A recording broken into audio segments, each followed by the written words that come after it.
Good morning. I'm Hillary DeMillo, and we're here in the Mission Center at Arkansas Children's Hospital.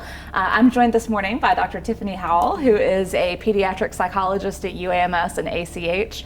And as we get time for back to school, we're going to talk a little bit about screen time. Lots of people will refer to and use their devices in the afternoons with their kids. We're going to just talk a little bit about what's the right way to do that and how to kind of set some boundaries.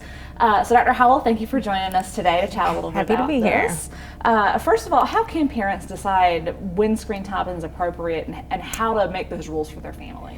Yeah, so the American Academy of Pediatrics actually recommends no more than 2 hours total of electronic use throughout the day. So definitely I would recommend staying within that time frame. It's going to probably depend upon the family and what the afternoons look like, but using media as a short-term reward for good behavior is appropriate and useful, and also for a slight distractor if times need be. Okay, so when I need a little time to fix dinner and I need 15 minutes, Exactly. That's an okay time to employ and use a device?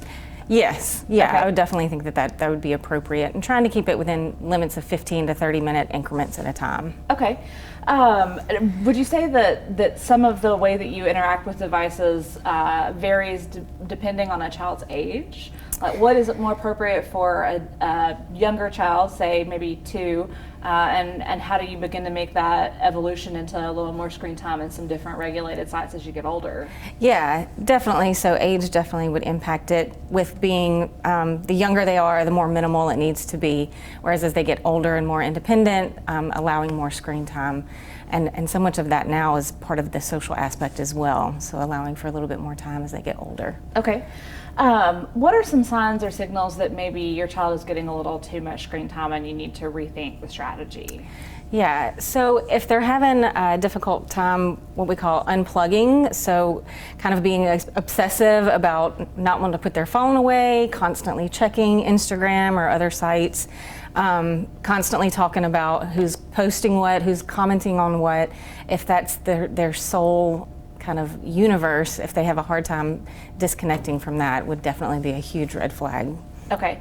And so how do you kind of begin and approach that conversation with your child to say, this is something that we need to work on?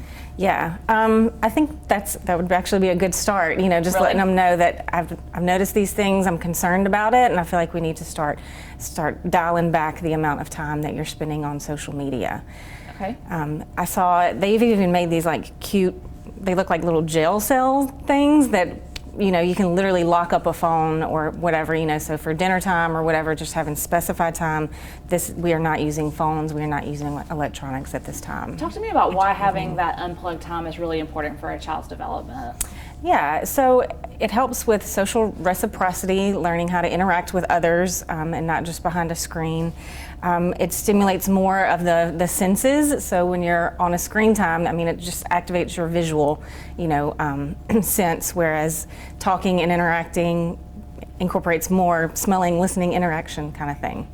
And so do we see in children that have a little more exposure to other kinds of activities, is their development generally, I guess, a little bit better, more refined? Yes, definitely. Fine and gross motor skills are more advanced whenever you're not plugged into a phone or a device all of the time, and actually engaging in those muscles, muscle movement, and that kind of thing. Okay. Talk to me a little bit about what kind of activities you can direct your children to instead of being plugged in all the time. Yeah, so just general play, getting down on the floor with them, encouraging them to get outside if they're old enough to do that alone. Just as much physical activity that you can incorporate as well is beneficial. Okay. Any things that you have learned with your own children, who I understand are little boys who are 3 and 5, is that right? Yeah. Anything that you've seen just in that amount of time as a parent about screen time that you would pass on as a useful tip to other families?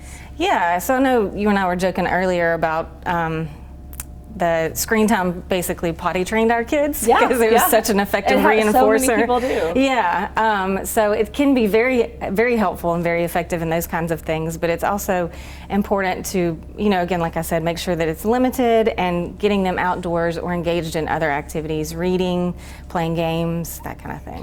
When you are using a little bit of screen time for, say, a reward scenario, what kinds of things is important to make sure that your child is consuming through that? Is it important that it kind of be teaching activities, or is a little bit of some of the things like the YouTube videos appropriate? Yeah, just monitor it and make sure that what they're watching is age appropriate. As much as you can, if it has an educational component, that's always beneficial. But just make sure that it's appropriate for their age level, and don't just assume that because it's advertised as like a children's network or a children's channel that it's actually appropriate for the age of your child or for what values that your family may reflect, that the values are not shared in that channel. So basically parents need to be doing their homework too. Right, Okay, yeah. excellent. Well, I appreciate you taking a little time to visit with us today. Also, if you as a viewer have questions about how your child should interact with screen time, you're welcome to post some comments here, and we'll see if we can get some answers by Dr. Howell throughout the day. So thank you for joining us today, and have a good afternoon.